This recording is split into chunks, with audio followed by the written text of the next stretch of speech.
Okay, cause my love for Billie, I've written a poem. Billie Eilish, why are you so stylish? I will buy this album. Thank you. Hi everyone, Anthony Fantano here, internet's busiest music nerd. And it is time for a review of the new Billie Eilish album, When We All Fall Asleep, Where Do We Go? This is the hugely anticipated debut album of California pop singer and songwriter Miss Billie Eilish. At this point, I don't feel like I can say anything about Billie herself that hasn't already been ingrained into you after months of media saturation and softball interviews and photo spreads of her bright, baggy clothing, as well as polarized opinions about her and her music from across the internet. Up until this point, I haven't really been all that wowed by Billie's music itself. While she has had some platinum hits, in my opinion, much of what she has released up until this point sounds more like an artist in development than an artist fully realized, especially on her 2017 Don't Smile at Me EP, which I mostly found to be boring outside of a few key tracks. And in the midst of Billie's rise to fame, I've seen many people kind of label her or describe her as yet another melancholic pop artist in a never-ending stream of melancholic pop artists. Your Lanas and your Lords. On top of it, there's been this growing skepticism surrounding Billie, with music fans questioning, how is she making her tracks? How did she blow up? How did she get to where she is today? Billie is far from a do-it-yourselfer, and her brother, who is an experienced songwriter and producer, takes part in all of her songs to some degree, so she's not exactly a homegrown success. And even though I do see industry plant as a legitimate term that can highlight the music industry's shady promotional practices, the term can just as easily be used by cynical music fans out of jealousy or a need to hate something. I know it makes all of us feel all warm and fuzzy inside when our favorite artist, who's been toiling in the underground for years, somehow makes it purely off their own artistic ingenuity. But for the purpose of this review, I don't really give a shit if Billie Eilish rose out of the mud or if aliens dropped her off here on the way to another planet somewhere. What ultimately matters is if this album is good. That's the ultimate question, because even if the industry did put you where you are, if your album's not good, your career's gonna flounder, you're gonna go away, just as it has happened to industry plants in the past. Also, this is a review. This is not an episode of This Is Your Life. So going into this album, I wasn't entirely sure what to expect. I assumed it was going to be relatively low-key, kind of moody, a little dark. I enjoyed a few of the teaser tracks to this thing, like Wish You Were Gay, quite a bit. But what I truly wanted out of this album is what I felt I wasn't getting out of Billie's music up until this point.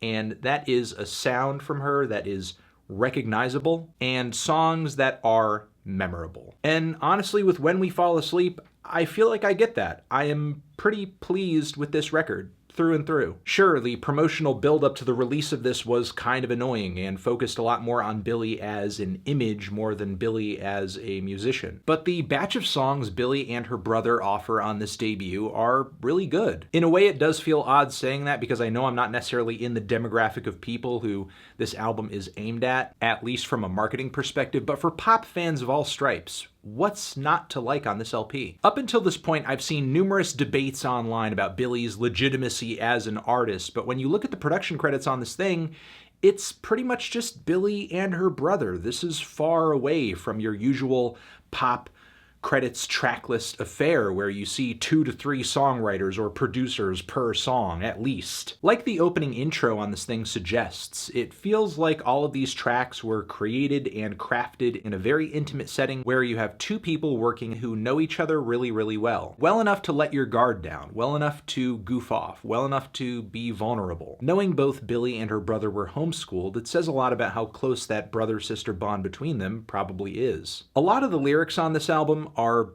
kind of depressing, very sad, dark, maybe even a little edgy, and pretty salacious considering that they're coming from a 17-year-old. I mean, on the opening track, Bad Guy, you have Billie openly owning this tough, rough, and buff guy, while also depicting herself as a bad guy who seduces dads.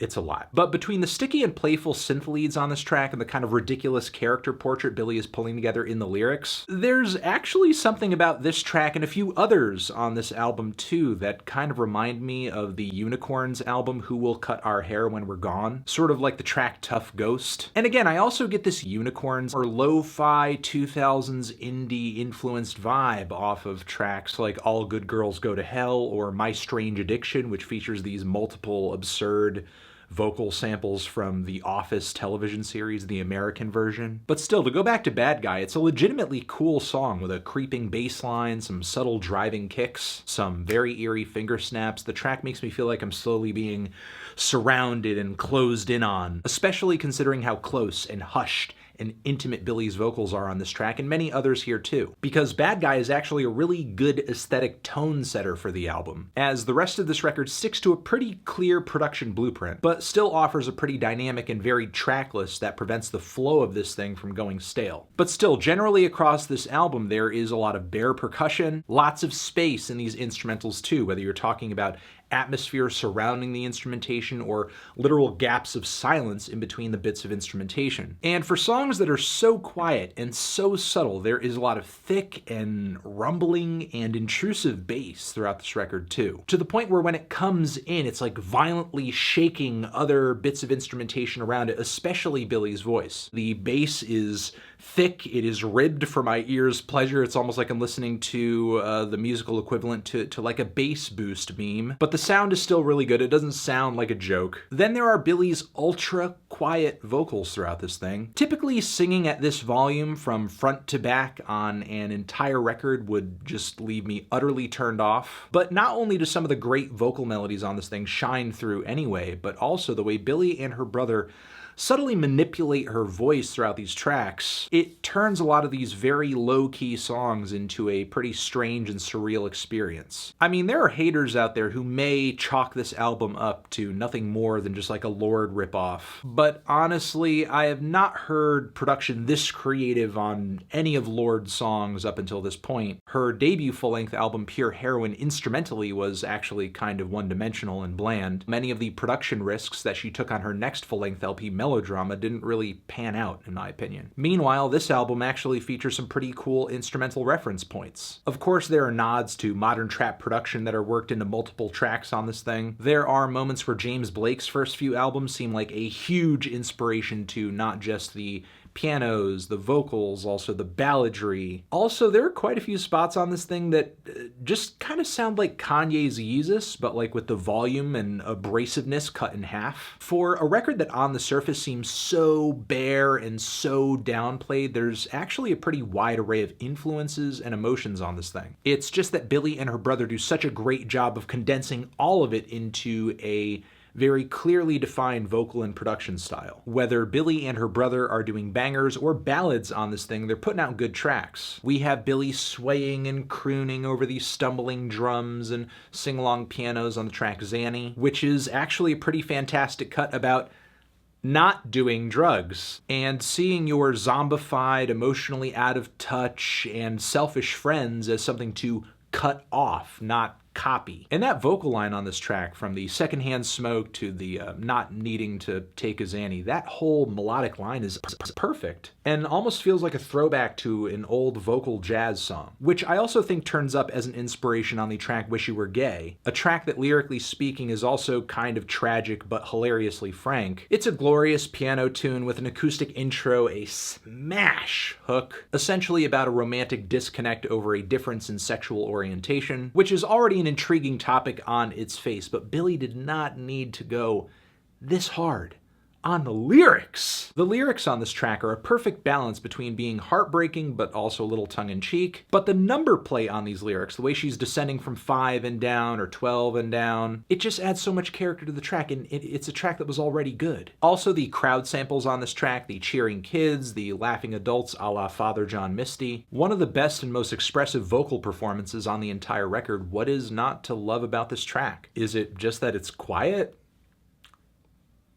Come on. There are tracks on this thing where Billie is approaching much heavier and darker topics, like on the suicidal Listen Before I Go, where she depicts herself as leaving and saying goodbye and saying sorry, apologizing. She's going up to a rooftop and then going down. I love the dreary and sparse piano chords on this thing, the insane and creative James Blake-esque vocal edits, the ambient and droning tones that sort of swell in and out throughout the instrumentals, the very disturbing sample of first responder vehicles at the very end of the song, adding to the tragedy of what the track is about. Meanwhile, the sparkly acoustic instrumental on the track I Love You feels like a cross between like some 2007 era Grizzly Bear and like Leonard Cohen's Hallelujah, as part of the vocal melody line on this track resembles very much that of the chorus on that Leonard Cohen song, but it kind of reaches a different conclusion. And the ambiance surrounding this track is gorgeous. It's pristine. It's a lot of space, but it sounds so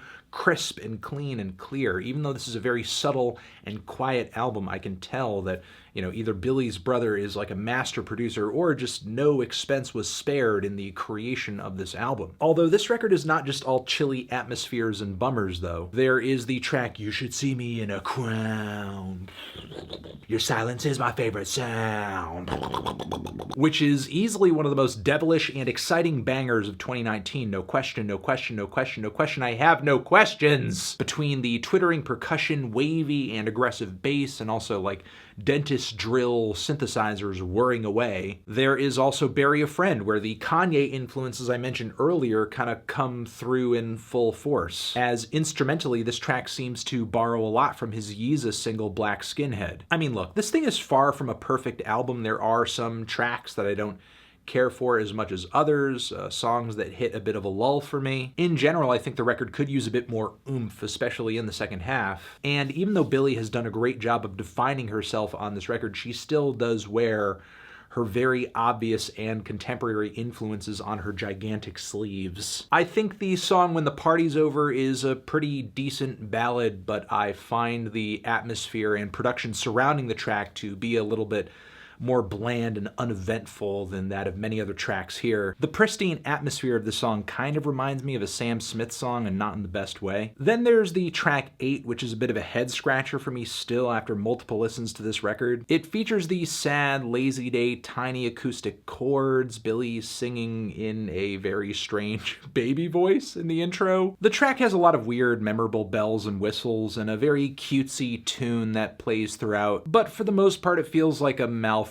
song that doesn't entirely know what it wants to be, but it's still, I guess, a bit of an uplifting palate cleanser in between all these very heavy and dark ballads. Then there's the peculiar and kind of cinematic instrumental on the track ILOMILO, which I hope I'm pronouncing correctly. It was titled after a 2010 puzzle game I've never played before. But still, even though I am in love with the instrumental aesthetic of this track, it is one of the more brief cuts on the album that I think could have used a bit more building out. But even if I do have slight reservations with a handful of songs on this record, every track on this thing is at least listenable. Plus, I would argue Billie and her brother do a good job of sticking the landing on this record too, with a dreamy and nightmarish closer that not only features some Beatles-esque vocal harmonies, but also the lyrical theme of this track seems to tie up a lot of this album's sentiments around leaving, saying goodbye, possibly dying. Not only is this Billie Eilish album, in my opinion, very, very good, but it could potentially be the best pop album of the year, in my opinion. Between its balladry, its creepy effects, and creative approach to production, the incorporations of electronic music and hip-hop and pop and more, I get the popularity and the promotion behind Billie, and this album has poisoned the well for a lot of people, unfortunately. But don't get sucked into the extremity. This is a very sharp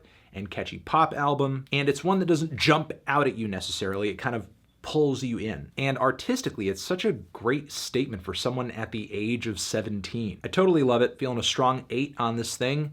Transition, have you given this album a listen? Did you love it? Did you hate it? What would you rate it? You're the best, you're the best. What should I review next? Hit the like if you like. Please subscribe and please don't cry. Hit the bell as well. Over here next to my head is another video that you can check out. Hit that up or the link to subscribe to the channel. Anthony Fantano, Billie Eilish, forever.